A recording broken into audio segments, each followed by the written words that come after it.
The morning sun cast long shadows across the manicured grounds of Windsor Castle as Queen Camilla stepped out of her burgundy Bentley. Her leather gloves gripped the steering wheel tighter than usual, and something about her demeanor seemed different to the watchful eyes of the Royal Security Team. Captain James Morrison, head of the Royal Protection Unit, had been serving the Crown for over 15 years, and he knew when something was amiss. William had arrived earlier that morning for what was supposed to be a routine meeting about upcoming charity events. The Prince of Wales had always been meticulous about protocol, but today he carried an air of urgency that made the staff take notice. He had requested a private word with Morrison, which was unusual given their typical formal interactions. The conversation between William and Morrison took place in the oak-paneled security office, away from prying eyes and ears. William's voice was measured but firm as he explained his concerns about recent irregularities he had noticed. There had been unauthorized visitors to certain restricted areas, documents that seemed to have been moved, and, most troubling of all, electronic devices that had been detected in areas where they shouldn't be. Morrison listened intently as William described a pattern of behavior that had been building over several weeks. The prince had noticed Camilla's increased nervousness during family gatherings, her reluctance to leave her personal belongings unattended, and her habit of keeping her car keys with her at all times, even during indoor events. These details might seem insignificant to others, but William's training in observation and his deep understanding of royal protocols made him acutely aware of deviations from normal behavior. The security chief's expression grew more serious as William continued his account. There had been reports from housekeeping staff about items being moved in Camilla's private quarters, and the technology team had detected unusual electronic signatures coming from the parking area where senior royals kept their vehicles. The combination of these factors painted a picture that demanded immediate investigation. Camilla had always been careful about her personal security, but lately her behavior had crossed the line from cautious to suspicious. She had started carrying a larger handbag, often clutching it protectively, and had become defensive when asked routine questions about her schedule. The change was subtle but noticeable to those who worked closely with the royal family on a daily basis. The decision to investigate further was not made lightly. Royal protocol demanded absolute respect for privacy, but security concerns took precedence when the safety of the entire family was potentially at stake. Morrison knew that any action taken would need to be swift, discreet, and thoroughly justified. The reputation of the monarchy depended on maintaining both security and dignity. William's request was specific and urgent. He wanted Morrison to conduct a security sweep of all vehicles in the royal parking area, with particular attention to any electronic devices or unauthorized equipment. The timing was crucial, as Camilla was scheduled to attend a public engagement that afternoon, providing a window of opportunity for the investigation. The security team prepared their equipment with military precision. Electronic detection devices, document scanning tools, and communication jamming equipment were readied for what could potentially be a career-defining operation. Morrison briefed his most trusted team members, emphasizing the need for absolute discretion and professionalism throughout the process.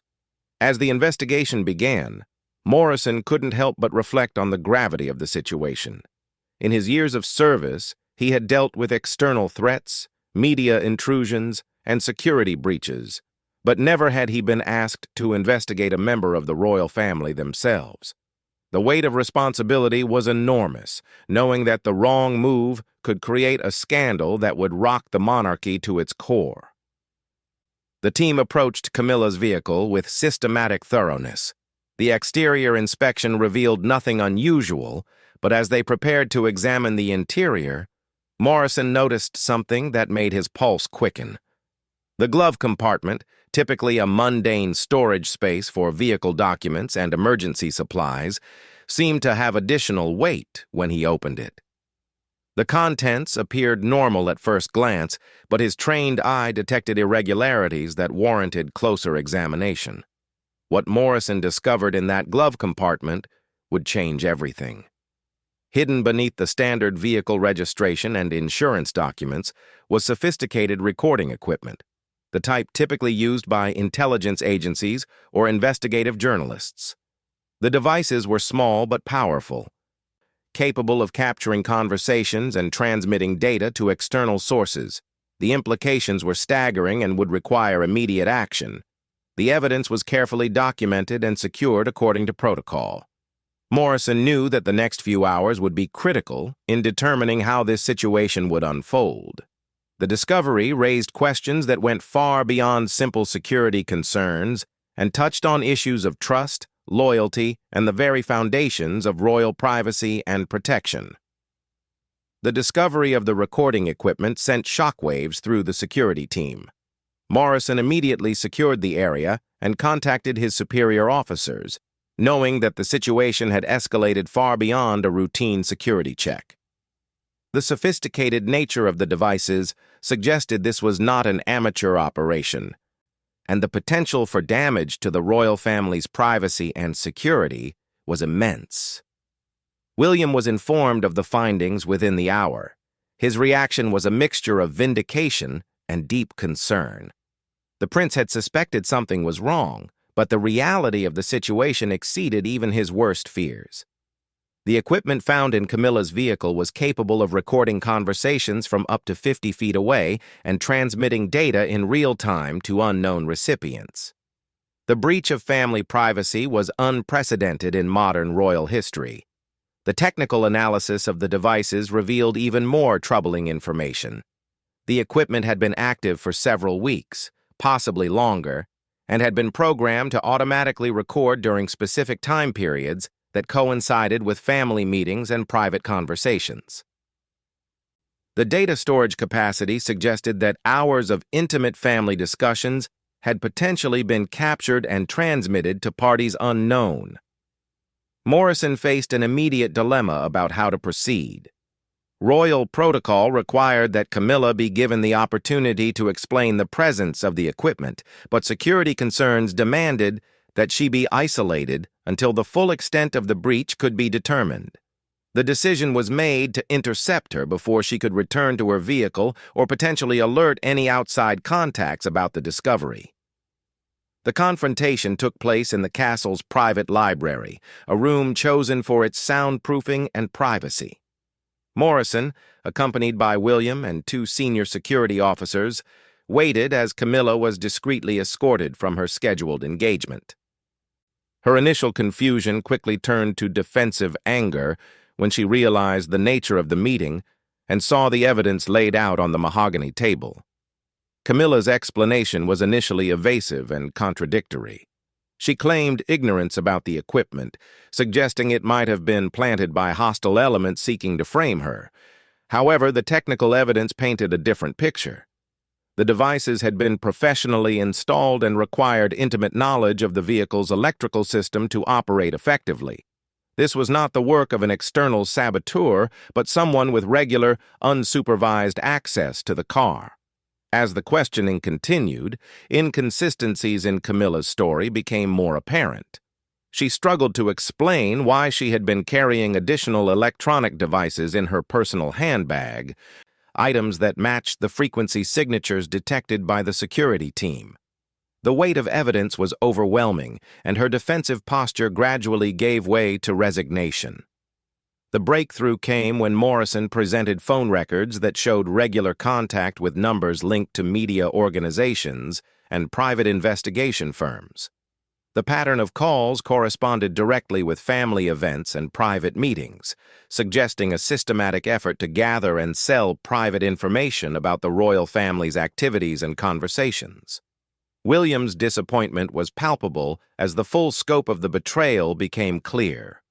The woman who had become his stepmother and queen had been systematically violating the family's privacy for financial gain.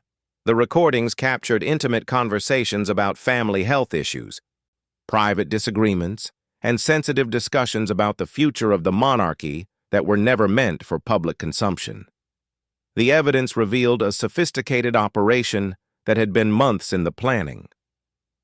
Camilla had established relationships with several media outlets and celebrity news services, providing them with exclusive information in exchange for substantial payments. Bank records showed regular deposits to offshore accounts that corresponded with major royal events and private family gatherings. The security implications extended far beyond privacy violations. The recorded conversations contained sensitive information about security protocols, travel plans, and personal protection details that could have endangered the entire royal family. The breach represented a fundamental violation of the trust that underpinned the monarchy's ability to function safely in a hostile media environment. Morrison realized that the situation had moved beyond his authority to handle internally. The evidence suggested criminal activity that required involvement from outside law enforcement agencies, but the sensitive nature of the case demanded careful coordination to prevent public scandal while ensuring justice was served.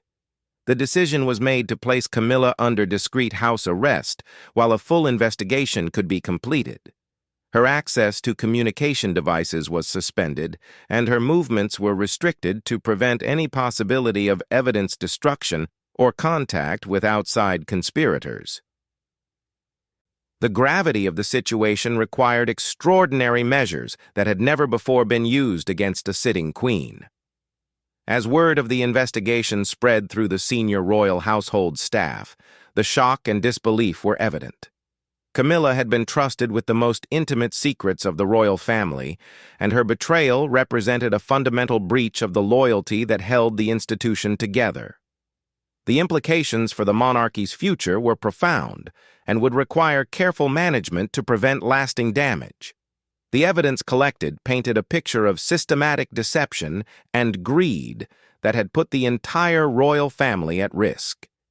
The sophisticated nature of the operation suggested possible connections to organized crime or foreign intelligence services, adding national security implications to what had initially appeared to be a simple privacy breach. The investigation had uncovered a web of corruption that reached far beyond Camilla herself. The full investigation revealed the shocking extent of Camilla's betrayal. Forensic analysis of the recording devices showed they had captured over 200 hours of private royal family conversations spanning 6 months. The recordings included intimate discussions about King Charles's health, private family disputes, and confidential conversations about the succession and the future direction of the monarchy. Morrison coordinated with Scotland Yard's Specialist Royal Protection Unit to expand the investigation. The evidence trail led to a network of media contacts, private investigators, and offshore financial accounts that painted a picture of systematic exploitation of royal access for monetary gain.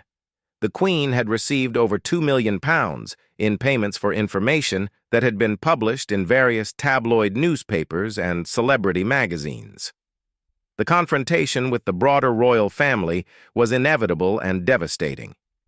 King Charles, already dealing with his own health challenges, was forced to face the reality that his wife had been systematically betraying their most private moments for financial gain.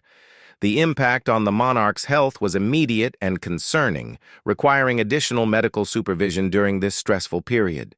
Prince Harry and other family members were briefed about the extent of the surveillance and the information that had been compromised.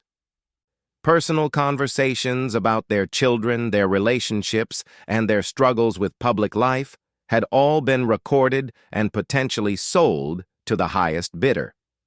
The violation of trust extended to every member of the royal family and created lasting damage to relationships that might never fully heal.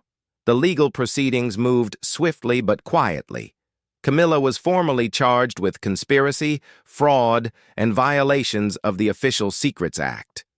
The evidence against her was overwhelming, including bank records, phone transcripts, and the physical recording equipment found in her possession.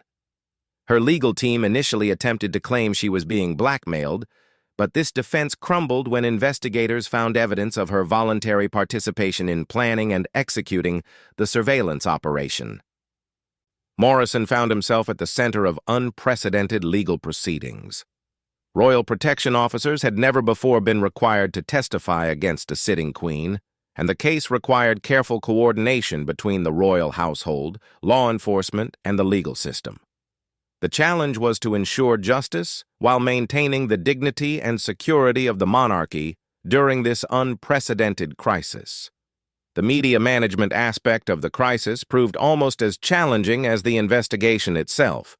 Rumors began circulating about unusual activity at royal residences, and speculation mounted about possible security breaches or family conflicts.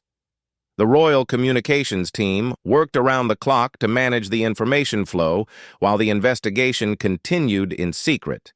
The impact on William was particularly profound.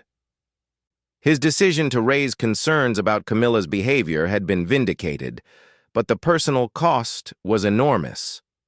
The woman he had tried to accept as a stepmother had violated his family's trust in the most fundamental way possible. The experience reinforced his commitment to modernizing royal security protocols and ensuring such breaches could never happen again. The technical investigation revealed that the surveillance operation was even more sophisticated than initially suspected. The recording devices had been connected to a broader network that included cameras and microphones throughout Camilla's personal quarters and vehicles.